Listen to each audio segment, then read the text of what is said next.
Yeah, Good morning. I'd like to thank everyone for coming out on time. We do have Councilmember King who is on his way. He's going to join us. And so I'm going to give it an extra, if with your indulgence, with an extra 7 minutes or so for Councilman King to join us. If for some reason he does get held up, then we'll continue the meeting because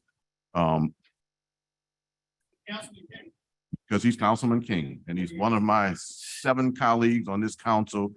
And I'm pleased that whenever I have an opportunity to meet with them all, we will meet with them all. Okay.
Yes, I guess Councilman King.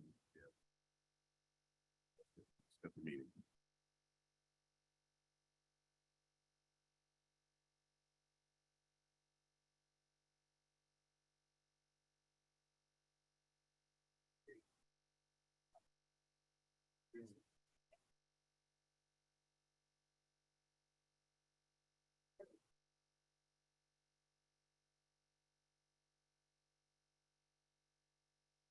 Once again, good morning. We're going to call the meeting to order, and we're going to start with agenda item number 5.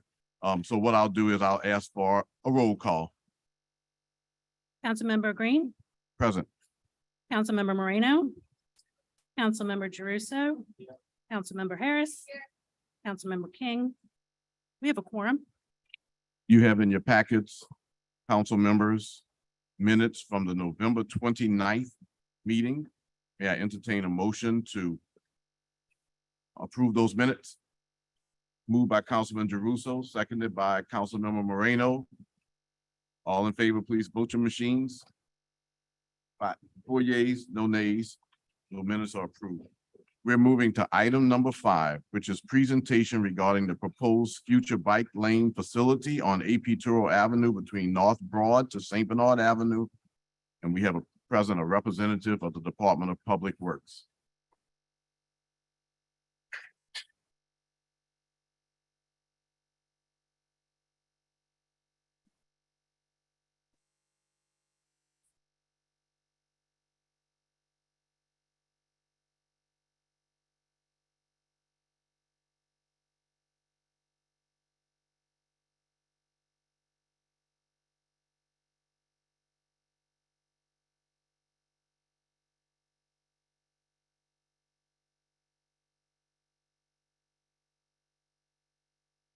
Good morning, council members, and happy Valentine's Day to all. Good morning. Good morning, Sarah McLaughlin Porteous. I'm Chief of Staff for Infrastructure and Operations and Acting Director for the Department of Public Works. And I'm joined by Jennifer Ruley, who heads up the Safety and Mobility Division for the department. And we appreciate the opportunity to be here today to provide an update on the AP Toro Avenue street improvements. Just as a reminder, our Complete Streets policy around safety and mobility projects is rooted in our Complete Streets approach, so making the roads safer for all users of the roadway.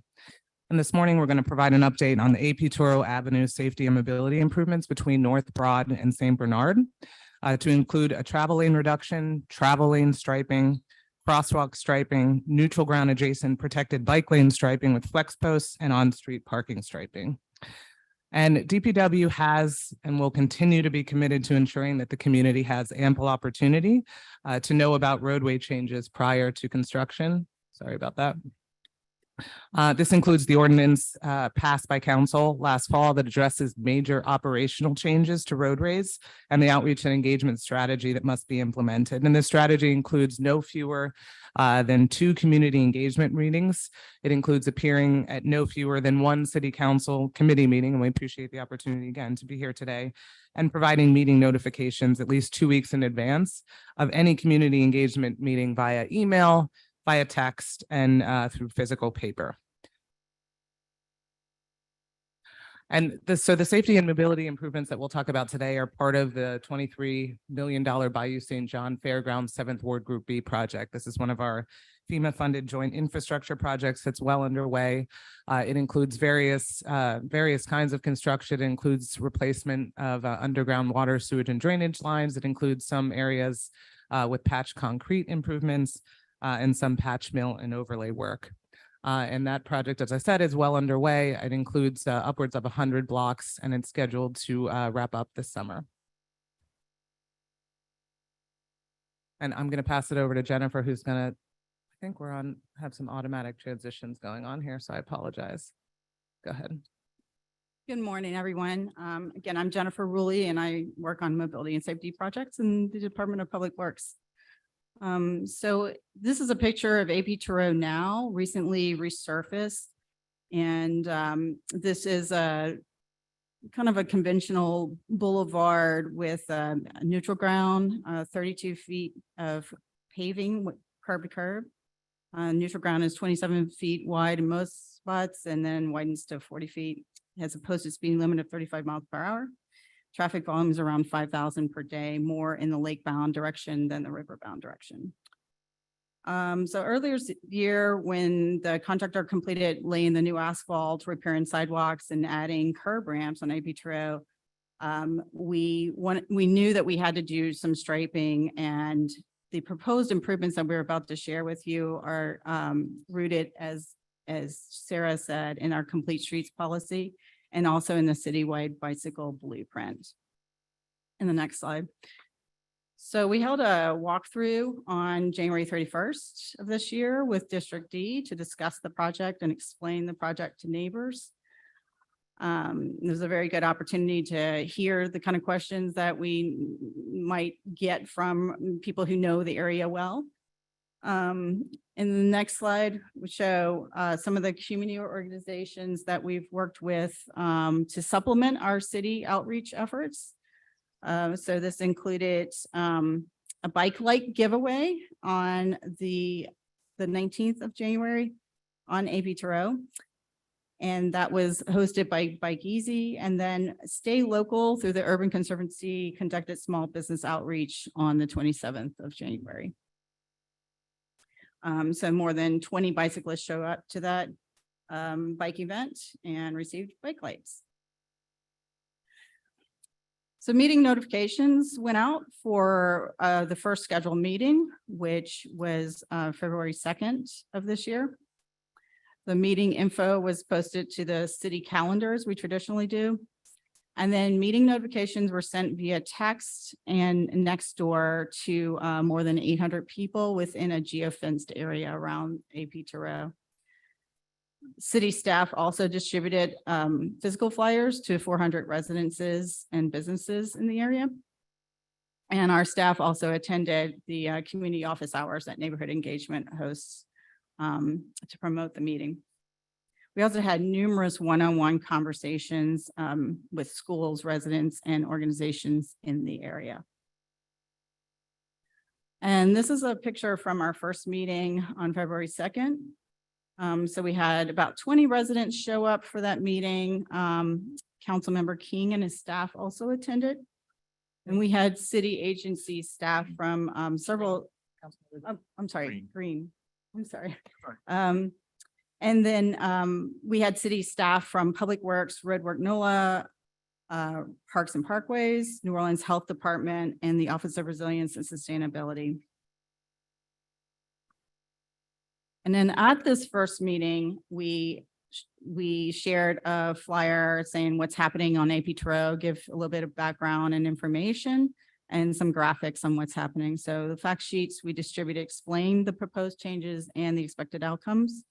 We showed before and after cross sections. And then our staff were on hand to explain and answer questions, provide answers to questions.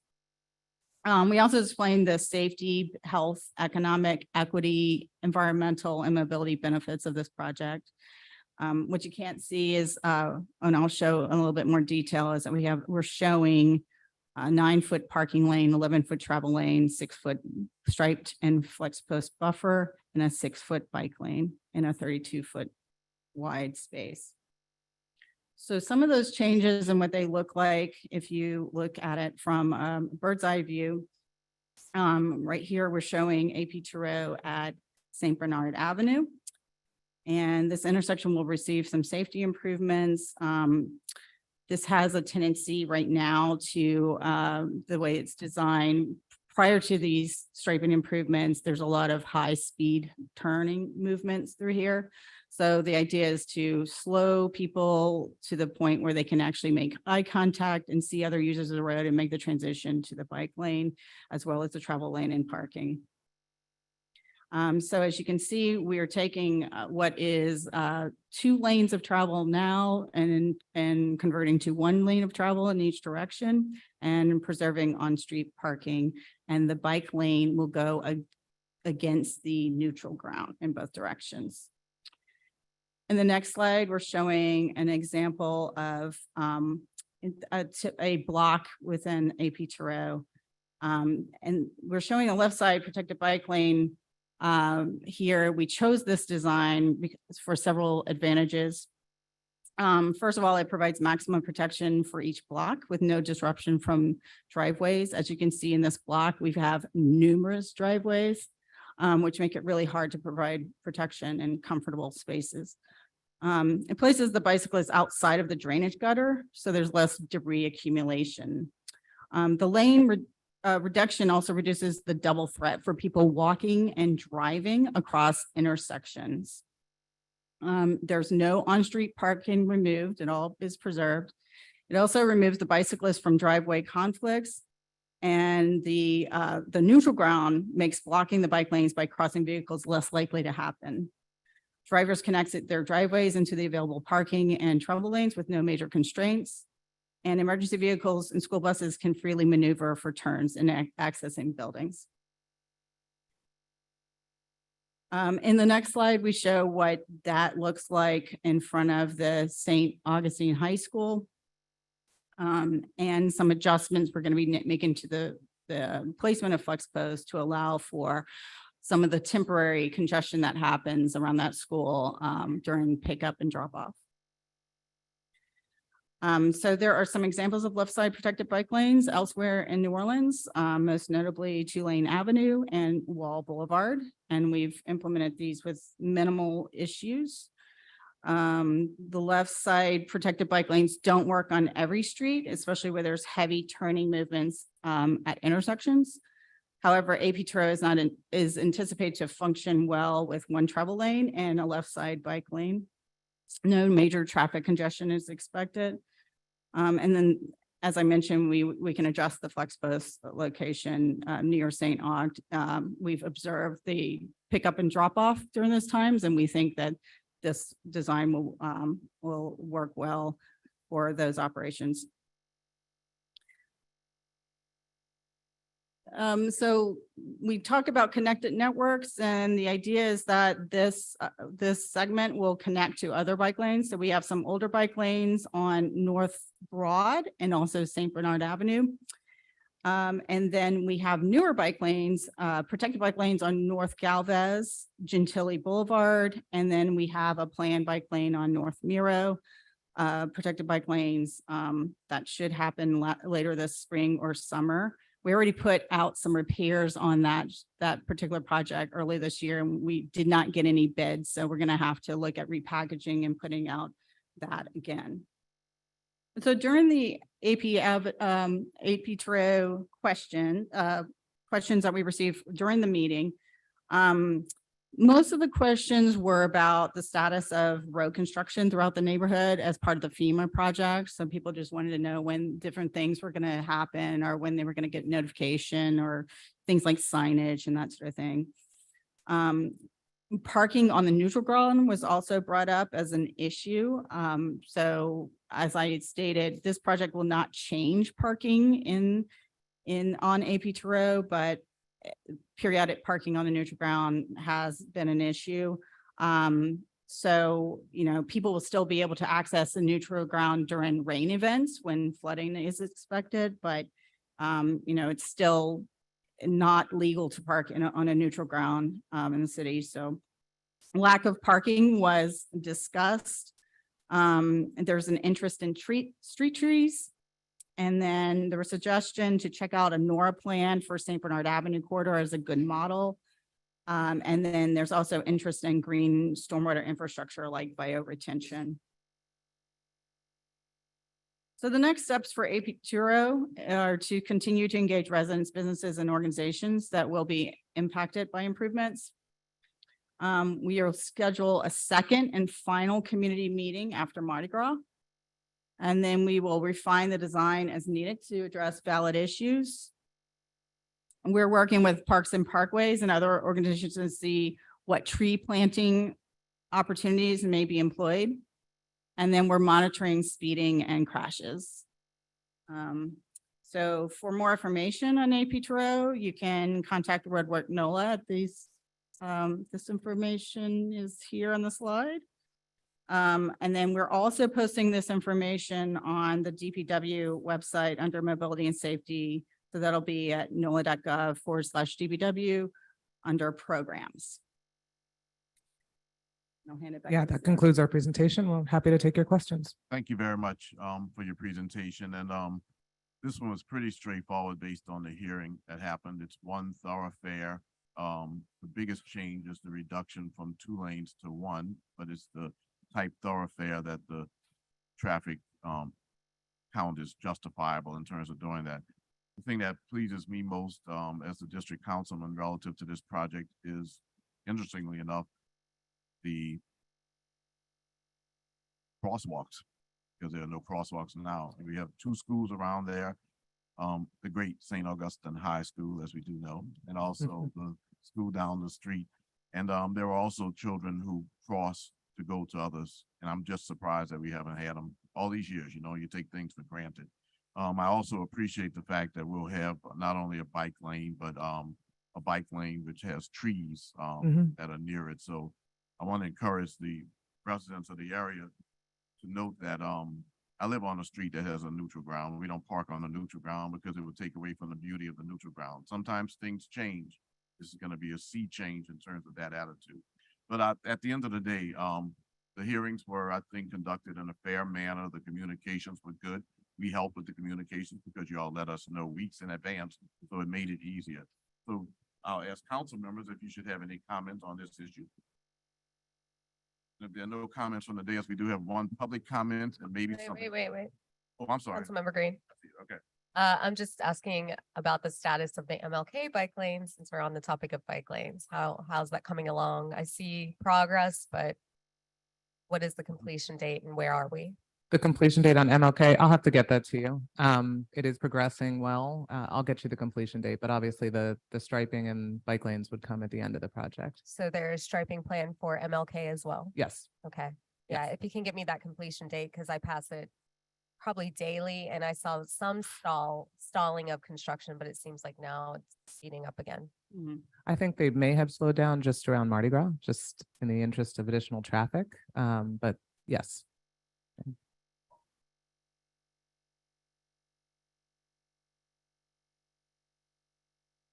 Councilman Jeruso? Yeah, I just have, I think, one or two questions, which are, is the striping folded into the FEMA work?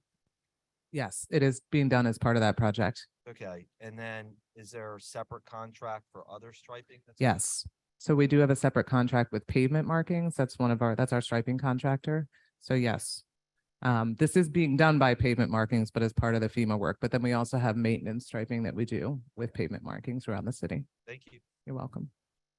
Thank you, council members. We have two public comments. One is by Aline Laspina.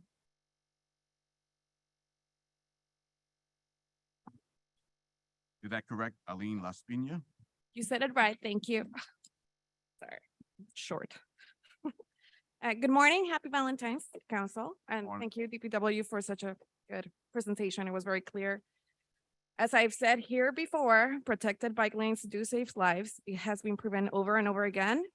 They also slow traffic and make it safer for folks to get around, for people walking, biking, and yes, also for people driving. I really ask you all to consider moving forward with this project and supporting it. We, as a nonprofit organization, aim to teach people from all ages and abilities, people who walk, people who bike, people who drive. So having more protected infrastructure and actually connecting the network is going to be beneficial. Thank you. Thank you for your comments. We have a representative of the Complete Streets Coalition. It looks like the last name is Katzen. Good morning. Happy Valentine's Day. My name's Nellie Katzen. Nellie. You all know me as Director of Committee for a Better New Orleans. I also serve as co-chair of the New Orleans Complete Streets Coalition. I was grateful to hear the Complete Streets Ordinance brought up so many times in the presentation. The New Orleans Complete Streets Coalition helps to help the city to adhere to its own complete streets policy. That means that we're taking into consideration every user of the road when we're building and rebuilding. That means people who take the bus and walk to the bus stop, people who walk and bike and drive, as well as who enjoy being on our streets, right? The beautification efforts, the water management efforts. This is really a complete street plan. You can see the impact of the community engagement that has happened so far in the plan, which is something we really appreciate. And we encourage DPW to work with community organizations to really get in front of folks in this final community meeting. I'll share just a brief anecdote. We were out in District B this past weekend, educating folks about infrastructure along the Femme Fatale parade route. And I will say that walking up and chatting up your neighbors with free king cake and a conversation about infrastructure is a lot easier than knocking doors, and possibly even more effective. So we offer our support in helping to get the community really engaged and aware of this project in advance of its construction. Thank you. Thank you for your comments. Do we have any online comments? We have three. First comment is from Timothy Cardner. He says, "My name is Timothy Cardner and I live in the 7th Ward. I'm writing in support of a bike lane on AP Turo Avenue. This would give riders traveling between Gentilly and the 7th Ward the option to bypass the intersection of St. Bernard and Broad, which is too wide and dangerous to cross comfortably. The bike lane on St. Bernard approaching Broad is just as dangerous. It's essentially a passing lane for drivers. AP Turo is relatively low traffic and a bike lane would provide riders a safer alternative to Broad/St. Bernard." The next comment is from Taylor Mills. "I live in Gentilly and regularly ride bikes for commuting and recreation. I'm concerned because DPW has a history of creating bike lane designs that have not been properly vetted by or discussed with either the residents of the area or people who will actually be using the given bike lane. I find it deeply concerning that as a local cyclist with an ear to the ground, I am still completely unaware of what this bike lane will look like. How can we create a way for citizens to be a part of the conversation toward better designed bike lanes? Specifically, designs that are logical for all levels of bike riders and designs that show respect for the communities they travel through." And the last comment is from Greta Kappelman, representing herself and Bike Easy. She says, "Looking through DPW and moving New Orleans websites, it's difficult to understand the process of the bike lane approval from here. As a Gentilly resident, when will we hear about community meetings about this topic and how many will there be before implementation? I hope City Council and DPW have learned from their experience last August with the bike lanes in Algiers and plan to have significant engagement. City Council should make sure that enough feedback has been received before these lanes can be built. It's plain that this process needs to be more transparent. We should be creating a well-planned and connected bicycle network that serves and is reflective of the people who live here. That's it. Those are the three. And members of the council, according to rules, we don't have to pass a resolution. DPW made their required presentation. And Mr. Crowder, you turned in a card, but you've said that it's regarding the bike lane on MacArthur. Not really relevant to the topic that is on the agenda at this time. So maybe at the end, I'll allow for comment on that. This is strictly on this issue, proposed future bike lane on 8th Road. So we'll come back to it. Members, that concludes the presentation, and thank you very much, representatives of Public Works, for your Thank you. public hearings and for this meeting. So we're moving to item number 3 on the agenda, which is discussion and presentation on the proposed route for the RTA's bus rapid transit, East West Bank Transit Sunday. Ms. Lona Edwards Hankins, RTA interim CEO, will present, and she'll introduce those who are with her.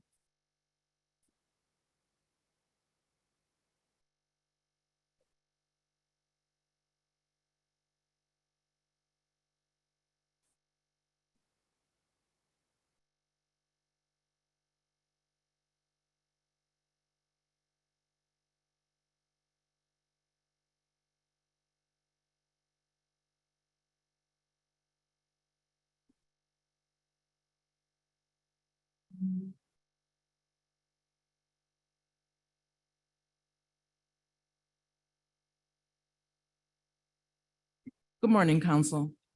My name is Lona Edwards Hankins. I'm the interim CEO for the Regional Transit Authority. I have with me Catherine Felton, Chief of Staff, and Dwight Norton, interim Chief for Infrastructure and Planning. So in 2020, the RTA was successful in securing a grant for to study bus rapid transit. The basis of the grant was to move people who had been impoverished to better economic opportunities, schools, hospitals, as well as work employment centers.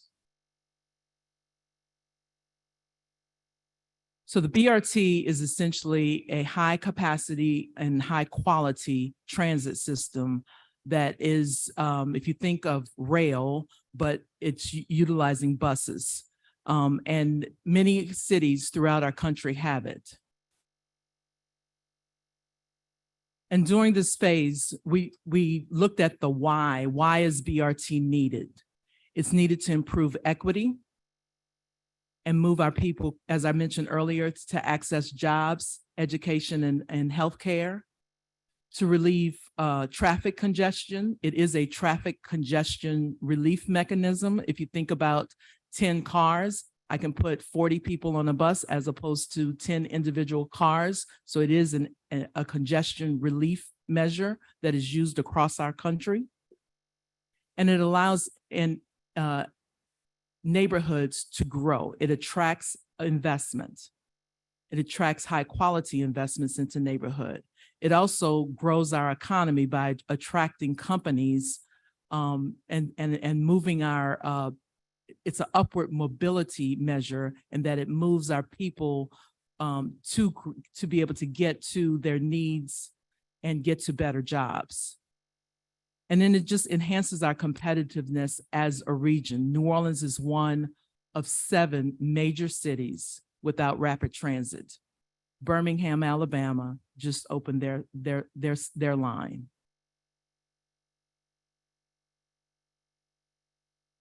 When I talk about economic mobility, it removes the cost burden of owning a car.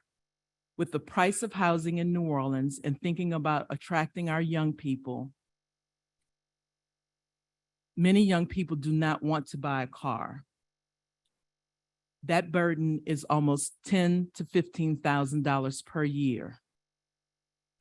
The cost of a transit voucher is $45 per month as opposed to $860 for the cost per month for the cost of car. We also know that we can move people reliably from, based on the data we currently have and our current models, we can reduce from New Orleans East to Algiers. 60 minutes is the time predicted on that entire passageway. Today, it's a 90-minute route.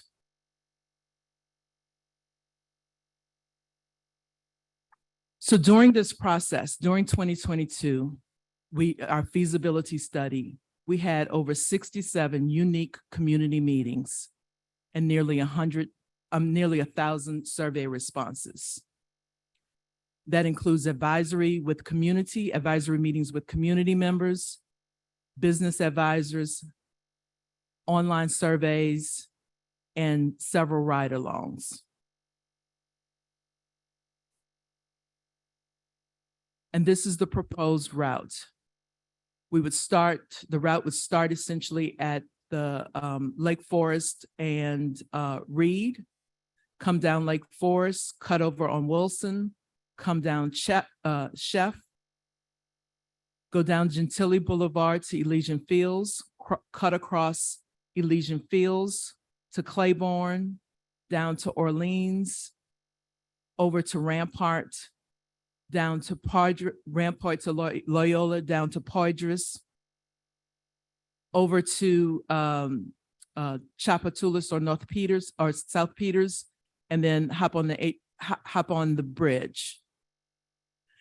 And what you're voting on essentially is the where, not the how. So this is the proposed route, and what we're asking for is our board adopted the route, and then in the next phase, we would do more detailed studies to determine the how. And so at this, what we see is this is a once-in-a-lifetime opportunity to be able to pursue the infrastructure funding that has increased the pool of capital investment grants. This will be a FTA-funded grant of which the local share is 50%. And our proposal is to continue to study over the next year. And then as we're doing this study, the environmental initial designs, extensive community outreach. So as we are talking about either dedicated lanes, the HOV lane, we can have the really tough conversations in which we know solutions will come out of those tough conversations with community. And with that, I'll pause to see if there are any questions from either the dais or the community.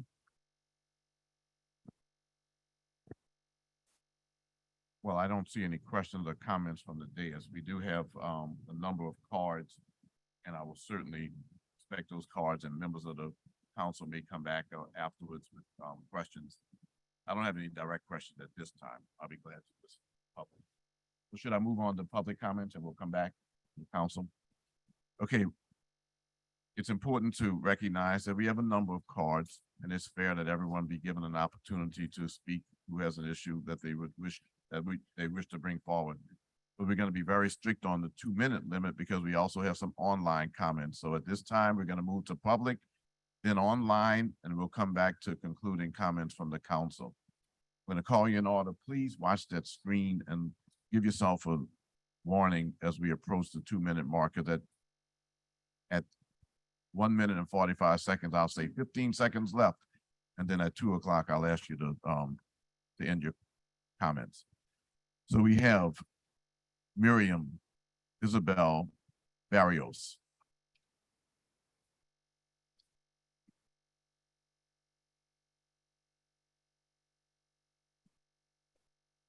Good morning, council members.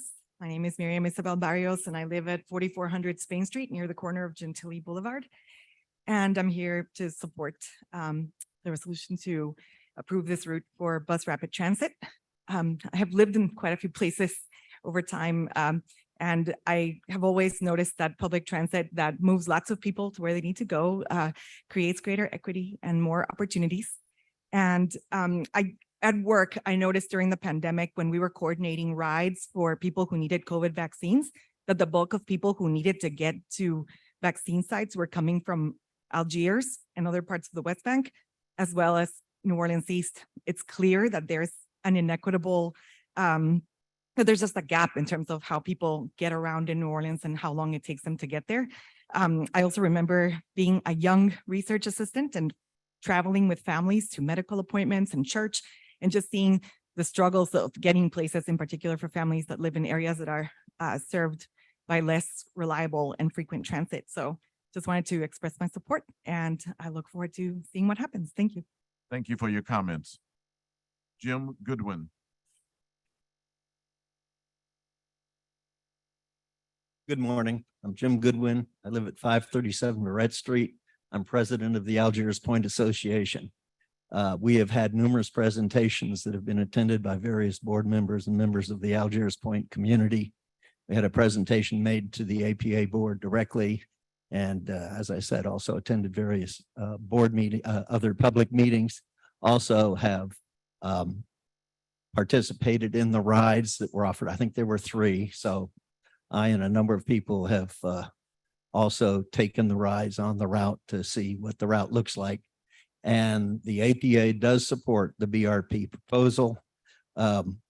We do have hopes that if we've been told that if the ridership warrants it, so we hope that it's popular enough to where we might be able to reinstitute the park and ride there in Algiers. But we do support it. We do expect there'll be tweaking and, you know, adjustments, but as a whole, the Algiers Point Association does support the BRT. Excuse me. Thank you. Thank you for your comments, Mr. Goodwin. Nellie Katzen.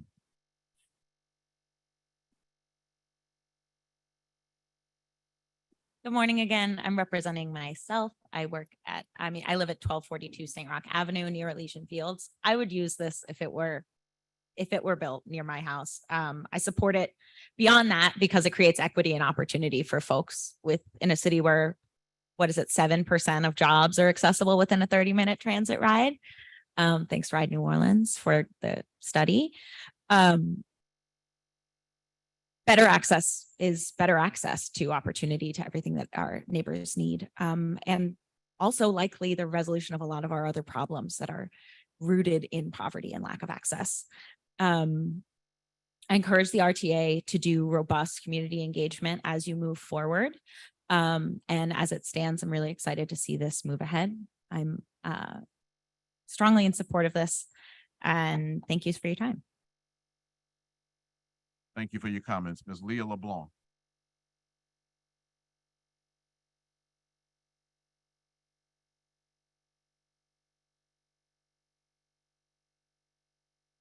Hi, my name is Leah LeBlanc and I live on Oak Street. On behalf of the Greater New Orleans Housing Alliance and Housing NOLA, we would like to express our support for RTA's proposed locally preferred alternative for a bus rapid transit route. In the vein of promoting the production and preservation of affordable housing in New Orleans, the proposed BRT route offers an opportunity for the city to prioritize transit-oriented development in areas in need of more diverse housing stock. With improved public transportation comes innovative ways to address the affordable housing crisis, and we applaud RTA for taking on an intersectional approach through this initiative. Thank you for your time. Thank you for your comments. Courtney Jackson.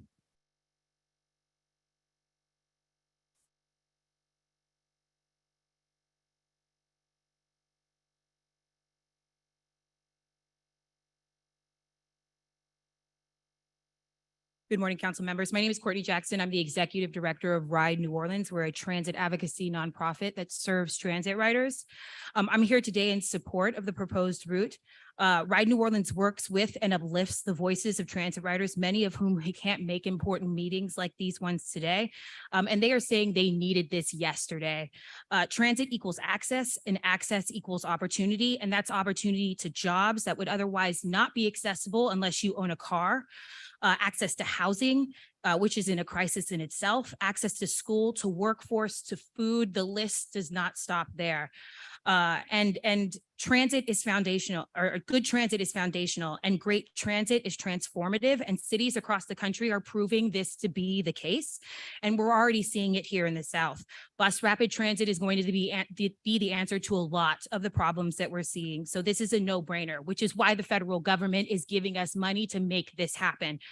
I hope that you all have had time to read, or we get to hear all of the public comments, because partner organizations who work with a lot of the people that we serve, and many of whom are your most vulnerable constituents, are saying that this needs to happen to help with the staggering amount of obstacles that people are seeing to not only survive, but we want them to be in a place where that they can thrive.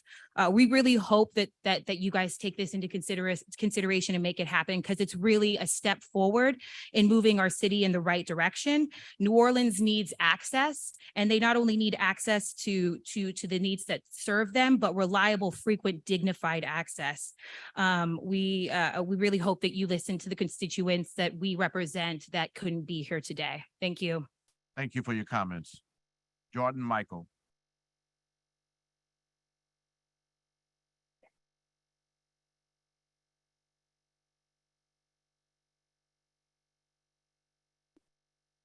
Yes, that's my life. Happy Valentine's Day. I'm Jordan Michael, live at 3519 Eagle Street, representing myself. I had to follow Courtney. Good job. That was amazing. You had a whole speech written up there. That's good. She's exactly right. Just from personal experience, I backpacked for quite a few years. I went to many countries. Lima had the Metropolitano, Bogota had the Transmilenio.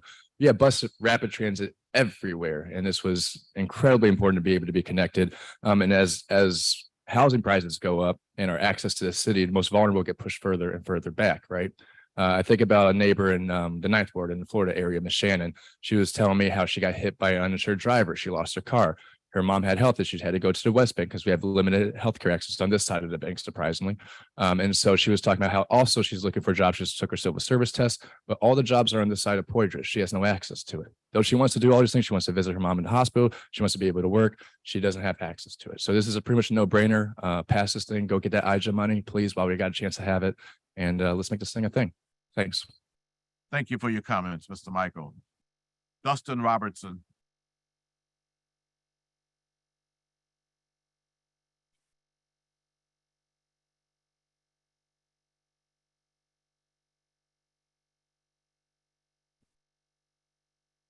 Hello. Thank you all for taking the time to hear this important issue. I'm here speaking on behalf of Ride New Orleans, where I'm the policy manager, and also as a person who uses transit to get around the city. So first of all, from a policy perspective, Ride does our analysis every year, which was mentioned just a second ago. We analyze and try to understand who has access to jobs.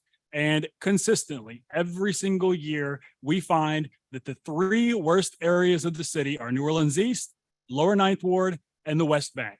So those are, this is a project that would improve access for two of those three areas. We find that people on the West Bank and in the East have access to about 19% of the region's jobs in 1 hour by transit. Car drivers, 100%. This is a huge inequity. And this project is going to make a big improvement in that situation. So we really see this as a benefit for the city overall, but specifically people on the West Bank and the East, and anybody along in between those two areas.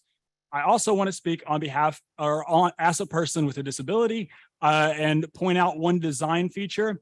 So bus rapid transit buses have level boarding.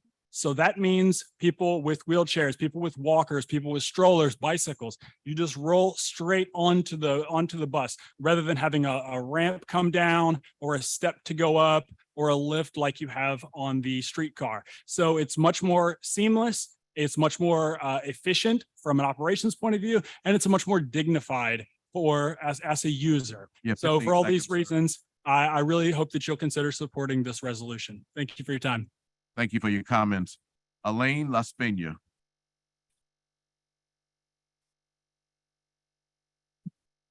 Good morning again. I'm I'm here representing by Casey, but also an avid transit rider. I do not own a car. I do not drive. Everywhere I've lived in my life, I rely on public transportation heavily. And even though the BRT system doesn't necessarily cover uptown area, which is where I live, I really support this idea because it does create more accessibility for folks. And I do want to acknowledge that the RTA has made us part of the conversation when they were doing the study. So we really appreciate them engaging us in the conversation. So thank you. Thank you for your comments. Michael Burnside.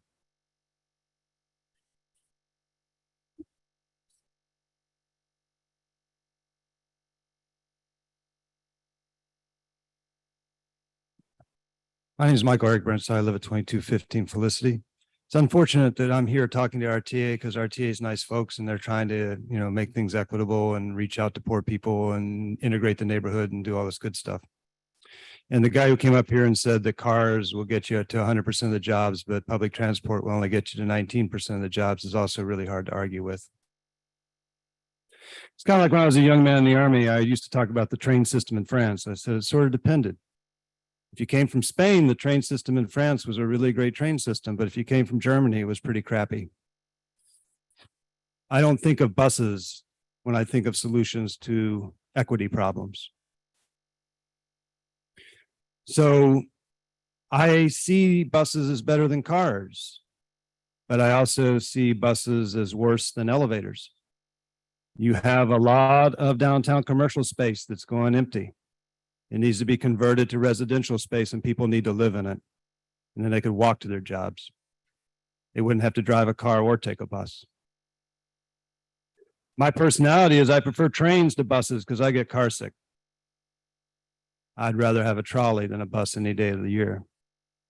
So while we're here talking about $300 million and realize that 50% of it's going to come from local funds, the real question is what else could we spend $150 million for?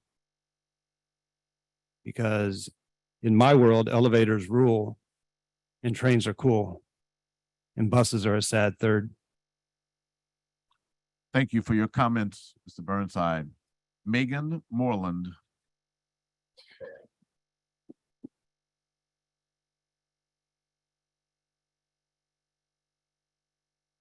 Good morning. My name is Megan Moreland. I'm the owner of Happy Raptor Distilling, and I reside at 4300 General Meyer in Algiers, proud Algiers resident.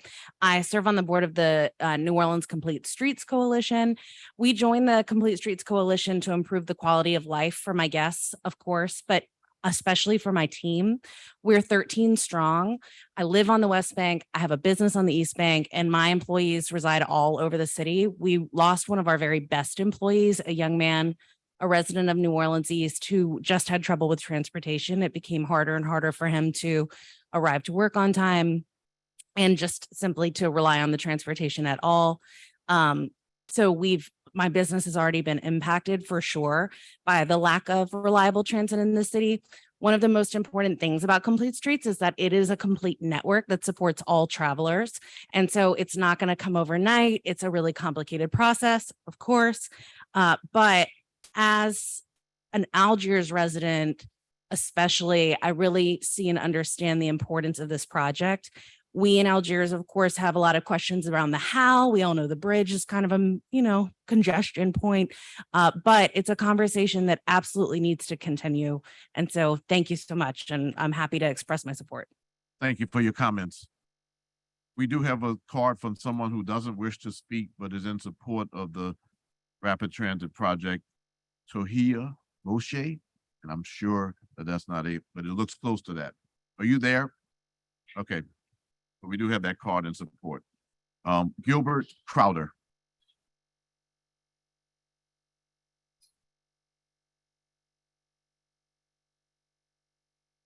Good morning. My name is Gilbert Crowden, reside at 4026 Tall Timbers Drive. I'm the Tall Timbers president. We are not for the project simply because of the HOV. If we can take the HOV, it was my understanding that the RTA wanted to take over the HOV. If we remove that, then we can get behind this.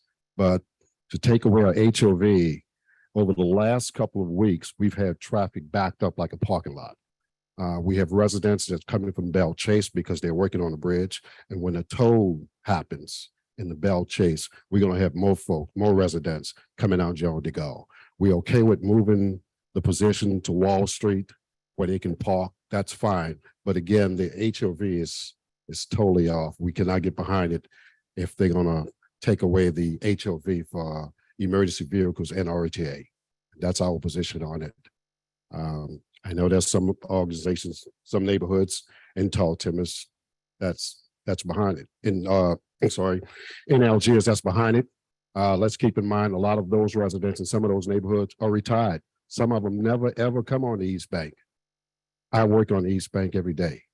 So I'm in the traffic. We never know what we're gonna get faced with when you get to that bridge. So you're taking away HOV will definitely hurt businesses. Folks will not want to move there. Folks will not shop there.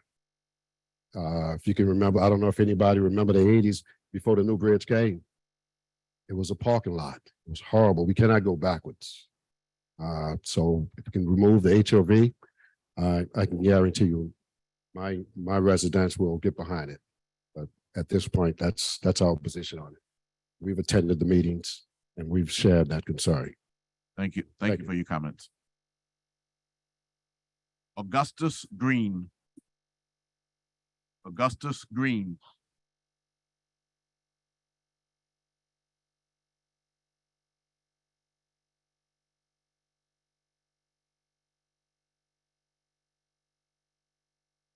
Good morning, council.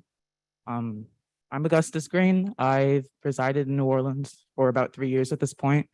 I'm 19 years old, and today I'm offering my support for BRT as a transit rider, but also I'm here speaking from the perspective of the young people who are not often able to come to meetings like this. I'm very lucky that in my life I've been able to attend things about transit and speak and say my mind, because it's something that we're not able to do because we are working, because we are learning, because we are trying to make ends meet in the city. I'm mostly here to make sure that you as council members are able to be accountable to the young people.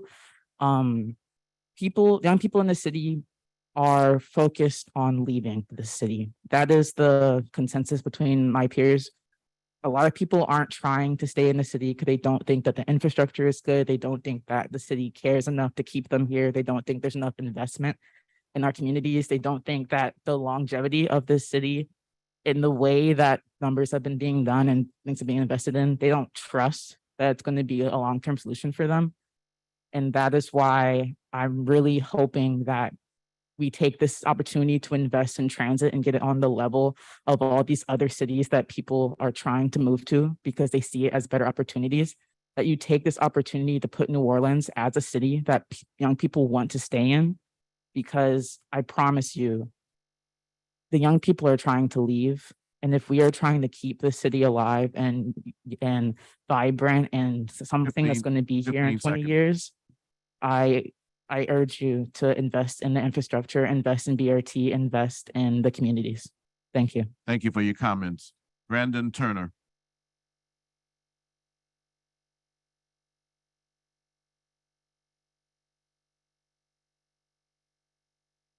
Hello, my name is Brendan Turner. I'm the program manager for Play at CFR. Play is a violence prevention intervention that uses culturally responsive group therapy and basketball to teach kids the skills to reduce their stress during moments of conflict or racially stressful encounters, helping them to navigate through those encounters to better and safer, healthier physical and emotional outcomes. We work with several different schools across the city, some in the east, some off of Canal, some in Central City.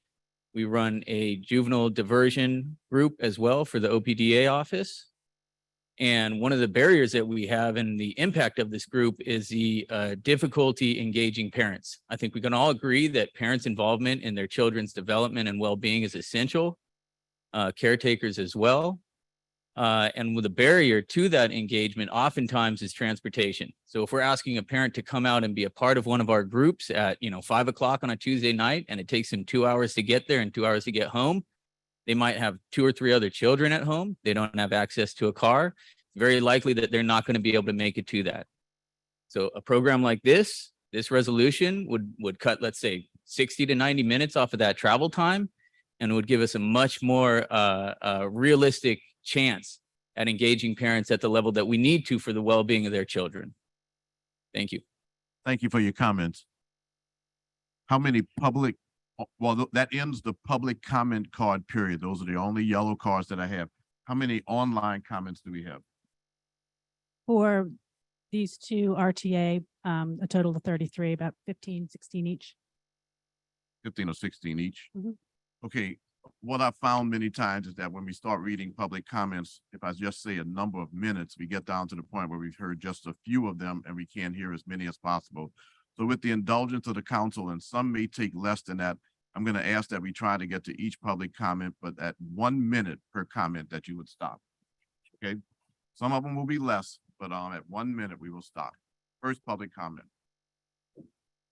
It's from Elise Ajasa. She says, I live in Gentilly and work in Algiers. I'm writing today in support of the RTA's resolution to pursue bus rapid transit for New Orleans. I grew up in New York City and saw the way that efficient public transportation helped increase access and opportunity to communities throughout the region. The BRT would greatly impact how my colleagues and I get to work each day. Of the 50 largest metro cities, New Orleans is one of only 7 without some sort of rapid transit. Creating a BRT line from New Orleans east to the West Bank would provide reliable transit options to our most underserved communities, many of whom are predominantly Black and brown and live below the poverty line. This project would give thousands of people better access to jobs, healthcare, and education every day. BRT would also create economic development along this road. Next comment. Jamara Blanco, please improve the bus system to work for locals in all residential neighborhoods. Everything caters to tourist sensibilities, but what about those who work in that industry and make tourism happen? Naomi Jones. My name is Naomi Jones and I live in Algiers. I'm writing today in support of the RTA's resolution to pursue bus rapid transit. Sure, I'll miss the HOV, but not enough to deprive my neighbors of decent public transit. Bob Morrell comments, I fully support the rapid transit proposition. Shirani Jayasuriya comments, good morning, council members. Thank you for your continued commitment to New Orleans public transit. I live uptown, I'm transit reliant, and I'm also the communications manager for the Ride New Orleans, a local organization that advocates for transit riders and equitable transportation options for New Orleanians. I'm writing today to urge you to vote in favor of Councilmember Green's resolution, allowing RTA to continue to pursue its bus rapid transit project. Having a fast, reliable, and frequent bus rapid transit system that connects New Orleans East and the West Bank to downtown and to each other creates new access and opportunities for communities in those underserved areas. Transit riders would have significantly improved access to jobs, healthcare, education, and social activities. As part of my role at RIDE, I conduct regular outreach with vulnerable communities such as residents of senior living facilities, high school students, and opportunity youth and workforce training programs. Next comment is from Tara Tolford. She says, as a lifelong regular transit rider, a professional transportation planner, an educator, and an advocate for efficient, equitable cities, I urge the Transportation Committee to vote yes in support of New Orleans RTA's efforts to better connect residents to education and opportunity in the neighborhoods that need it most through the proposed BRT project. My current transit route to work usually takes 60 to 80 minutes, whereas by car, it would take 18 minutes. For people who live or work in New Orleans East and Algiers, where much of the city's remaining affordable housing can be found, travel times are even longer. BRT is an important first step to upgrading our transit network to make it more functional and more accessible for everyone. 15 seconds. We need transit routes and stops that are easy to find and understand, safe to access, comfortable, fast, and an asset to our neighborhoods. We also need to prioritize high-capacity transit by ensuring that buses can move efficiently through downtown and across key network Thank you very much. points. Next comment. Paul Purpura says, members of the committee, at the RTA's bus rapid transit plans, as the bus rapid transit plans apply to Algiers, please consider the effects it will have on the West Bank traffic. And please demand that the RTA conduct credible surveys of New Orleans residents who would be affected by BRT, not just RTA riders. An online survey was floating around online last year, and I happened to learn about it through the Nextdoor app. Like others, I knew nothing about the BRT proposal. When I participated in this survey, my response would have been different had I known, and yet the RTA uses these survey results in a recent BRT presentation. It's disingenuous. Next comment is from Charlotte Clark. My name is Charlotte Clark, and I live in the 8th Ward, and I work in the lower 9th Ward. I'm writing today in support of the RTA's resolution to pursue bus rapid transit for New Orleans. I love our city bus system and have used many bus lines to get to work, home, essential shopping, and fun. However, the infrequency of most routes inhibits the fullest potential of our public transit system. Of the 50 largest metro cities, New Orleans is one of only 7 without some form of rapid transit. Creating a BRT line from New Orleans east to the West Bank would provide reliable transit options to our most underserved communities, many of whom are predominantly Black and brown and living below the poverty line. This project would give thousands of people better access to jobs, healthcare, and education every day. BRT would also create economic development along its route. As a city on the forefront of the climate crisis, we also need to build a Is that a new comment? You're starting a new comment? No, I am. Okay, no, that comment has to end. Next comment. Nathan Harrison. Dear council members, I'm writing with enthusiastic support of the bus rapid transit line. As is the case for most people who rely on the RTA for everyday commuting, I'll be at work during this meeting and unable to attend in person. I fear that the local and vocal and well-organized opponents of this plan are doing a better job getting their voices heard than those of us whose lives will be drastically improved once the BRT is in place. But this is about more than just work. I live in Algiers and I want to go to Castnet Seafood. I want to visit Joe Brown Park. When my in-laws retire and move to town, you better believe I want them to live on the other side of the river than me. And I want a safe and reliable way to go visit them, which the BRT would provide.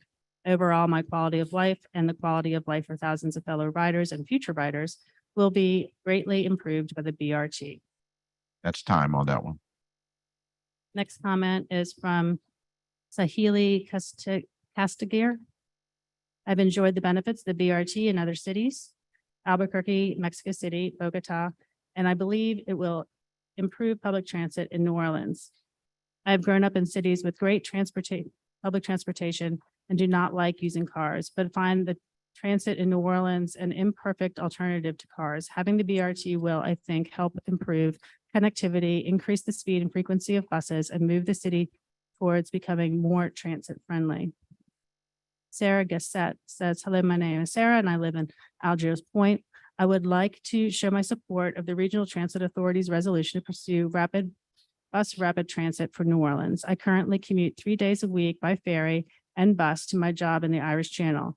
It takes me 50 minutes. To drive the same route, it takes me 12 minutes. I'm lucky to have my own car, but I enjoy riding public transport as I use it whenever I possibly can.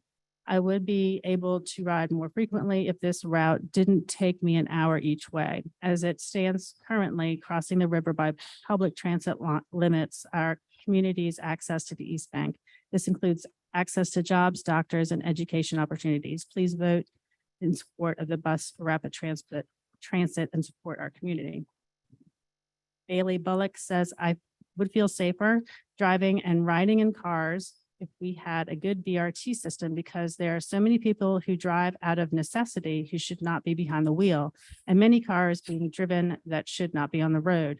If more people in New Orleans, East, and Algiers are riding the bus instead of driving a car, that reduces congestion.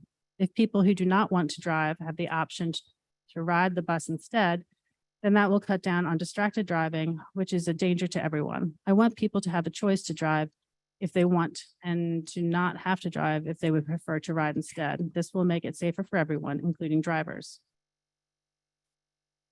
Mike Sammartino comments, a The RTA bus lines are essential for New Orleans residents to get to work and enjoy the city in whatever way we see fit.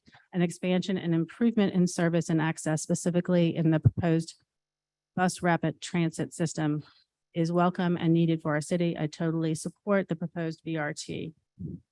Samuel Spencer comments, having been a frequent RTA rider for nearly 20 years, I urge the council to support full implementation of BRT across the city.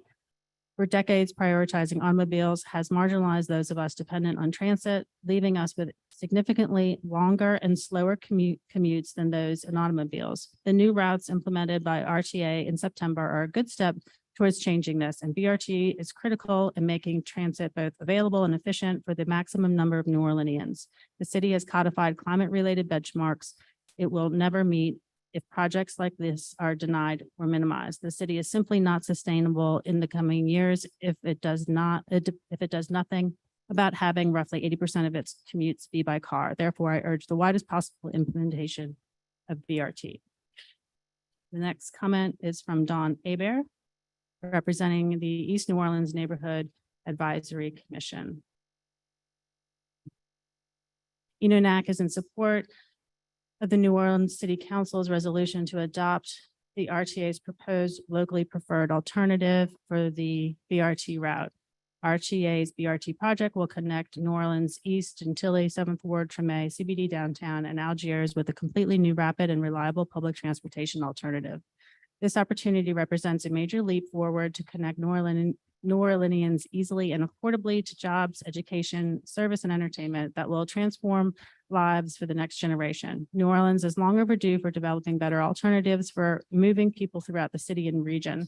BRT is a proven form of rapid transit to improve current transit riders' trips, attract new riders, enhance neighborhoods, and spur new investments in communities. Without this project, New Orleans will continue to struggle to support residents who need better access to opportunity and become a less competitive city to retain and attract new resident businesses. That's time on that comment. Isaac McDonald says bus rapid transit has been adopted by forward-thinking cities all over the world. Let's build on the work of New Links and deliver a fast, easy to board, and fun to use bus network that works for our residents. Far too long, the city has put bus riders last. Now is an opportunity to make a real change and become a transit leader in the region.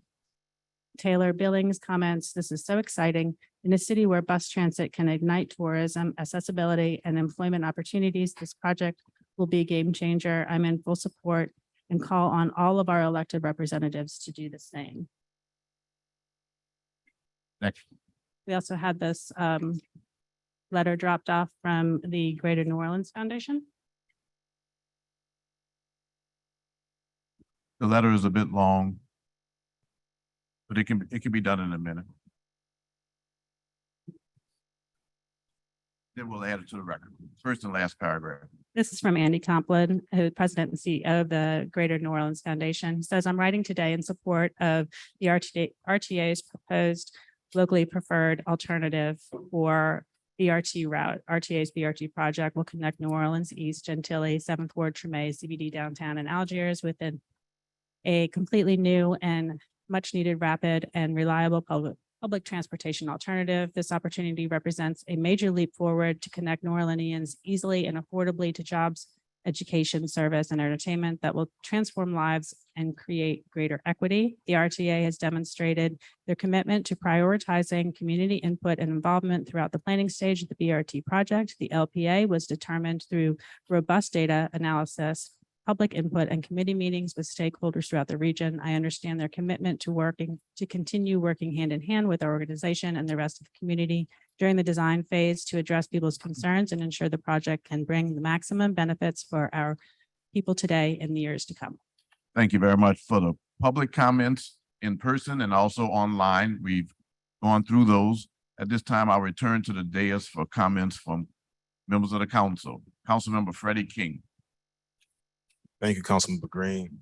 As representative on the council that represents the West Bank, I think it's important that we realize the West Bank is just not Algiers. It's Jefferson Parish, it's Blackman Parish, it's parts of St. Charles Parish, and all of those different parishes and cities, they use one way, there's one way to enter the downtown, one way to leave, and that is through the HOV and the CDC, CCC, Crescent City Connection.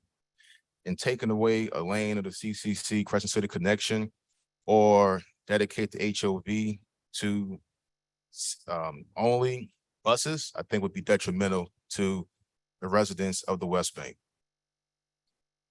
About 2 weeks ago, the HOV was down for a week, and traffic going across the river was coming to this side of the river was horrible for those who lived on the West Bank. And the residents on the West Bank told me, expressed to me, if this is what we had to look forward to every day, then I'm out. I'm out of the West Bank. I'm leaving. There were 2 meetings that RTA had in Algiers that was heavily attended by Algiers residents. What they discussed this proposition, and the consensus was is not wanted on the West Bank. And if you all can check the minutes, it was not really needed on the West Bank. I don't think this is a bad idea. I think this is a great idea. I just think that it needs to be tweaked a little bit. So I am support of the BRT, but I'm not support of it if it takes away a lane of HOV, or if it takes away a lane of De Gaulle, or if it takes away the HOV and makes it dedicated to buses only. So what I'm asking for, I'm asking Councilman Green is that we defer this resolution and that we come up with a route prior to showing the public, where we meet with the residents of all communities. And I heard the East and I heard the Algiers a lot. So maybe just those 2 residential neighborhoods need to be added in conversation, that we find a route that would not make the HOV dedicated to strictly buses, or we not take a lane from De Gaulle. Again, I cannot support this if it takes away a lane on De Gaulle or makes the HOV dedicated, but I do think this is a good project for the entire city. With that in mind, again, I ask for it to be deferred to get a revised route from RTA.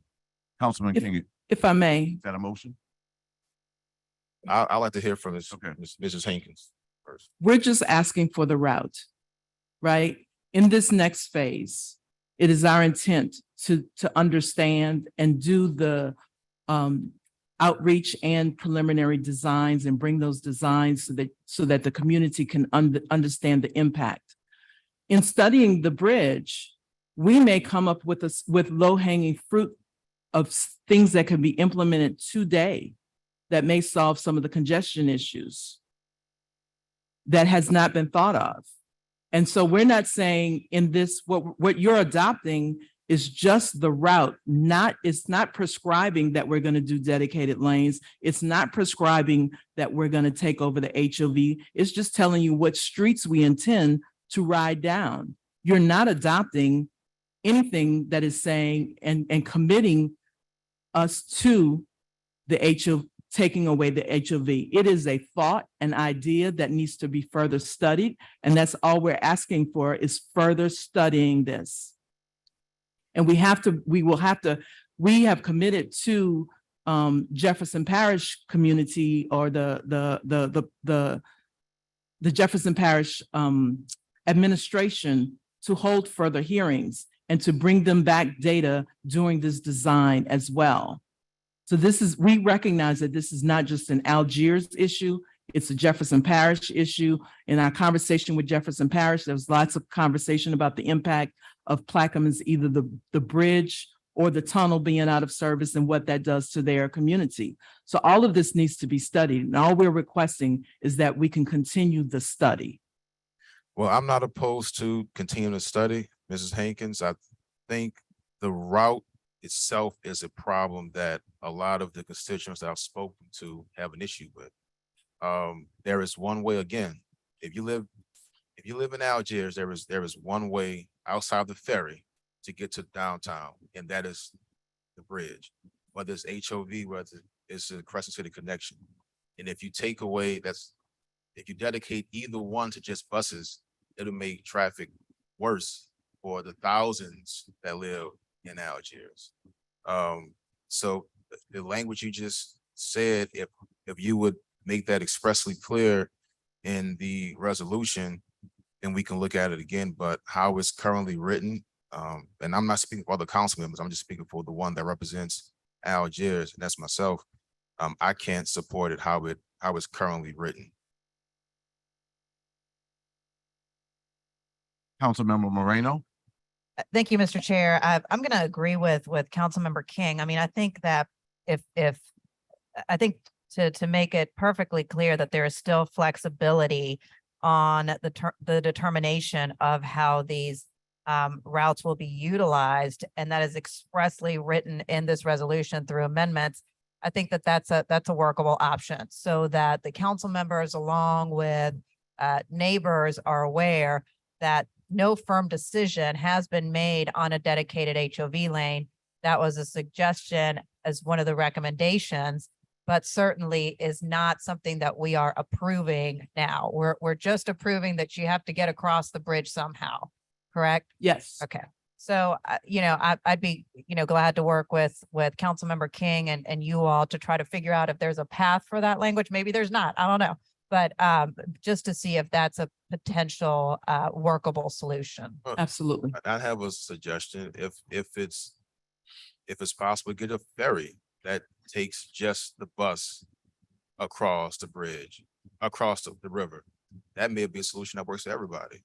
You direct traffic through the Algiers Point neighborhood because Algiers Point is in favor of it.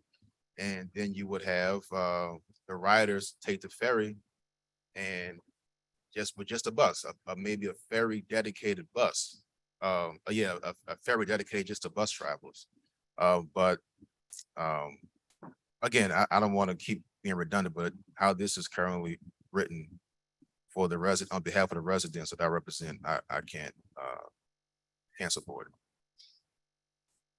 I should be deferred till we work out the kinks and then. Is there a motion? Change.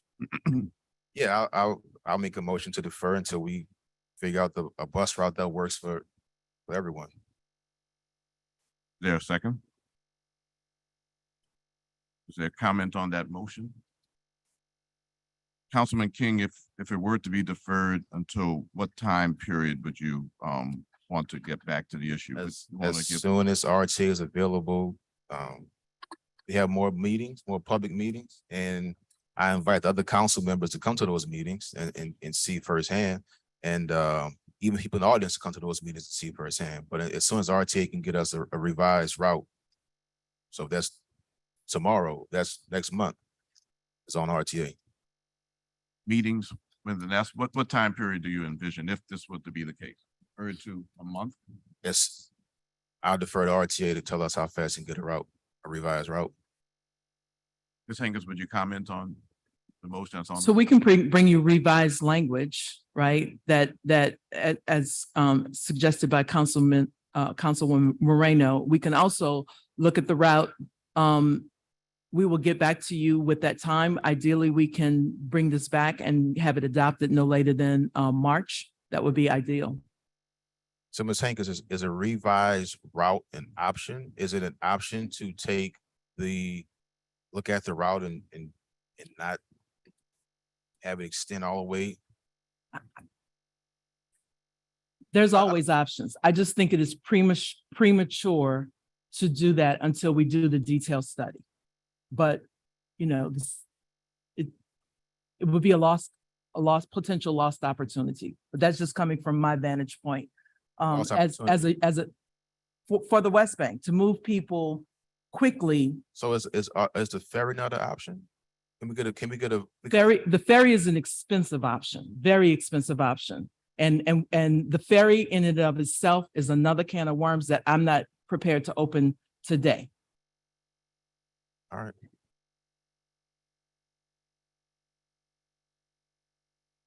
Okay.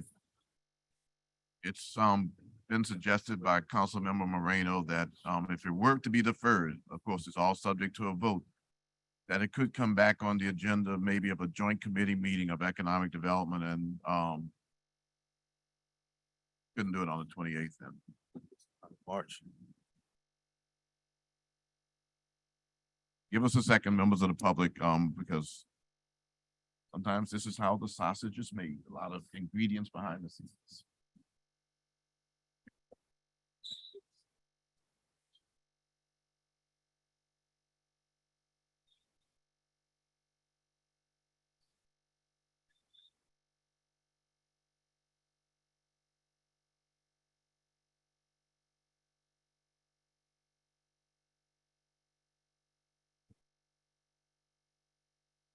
Is there a deadline for which you would wish to have this resolution available? All things. We're trying to, considered? in the capital, the federal government's capital investment grant process, we're trying to meet an early April deadline to submit our letter of intent, which is why we're hoping to have this adopted no later than March. Let's aim for at least a reconvening on early March. Obviously, this committee can meet at the drop of a dime. So. Okay, we'll be looking for a time, maybe within the first, assuming it passes. That we'd be looking for a time in early March, maybe March 7th, I'm hearing. Potentially March 7th in the afternoon. Okay. So that being the case, the motion is by Councilman King, seconded by Councilmember Moreno to defer this matter until a future date, that future date to be determined based on communications from the RTA with members of the committee. Let's vote our machines. Members, all in favor of that motion to defer? The vote is 4-0 to defer. It's important to recognize that word to defer. So we'll address that issue as we work together. Thank you for your presentation today. That ends the matters on this agenda. I'll entertain a motion to adjourn. Second. Properly moved and seconded that we adjourn this meeting. There being no objection, this meeting is adjourned. And happy Valentine's Day to all.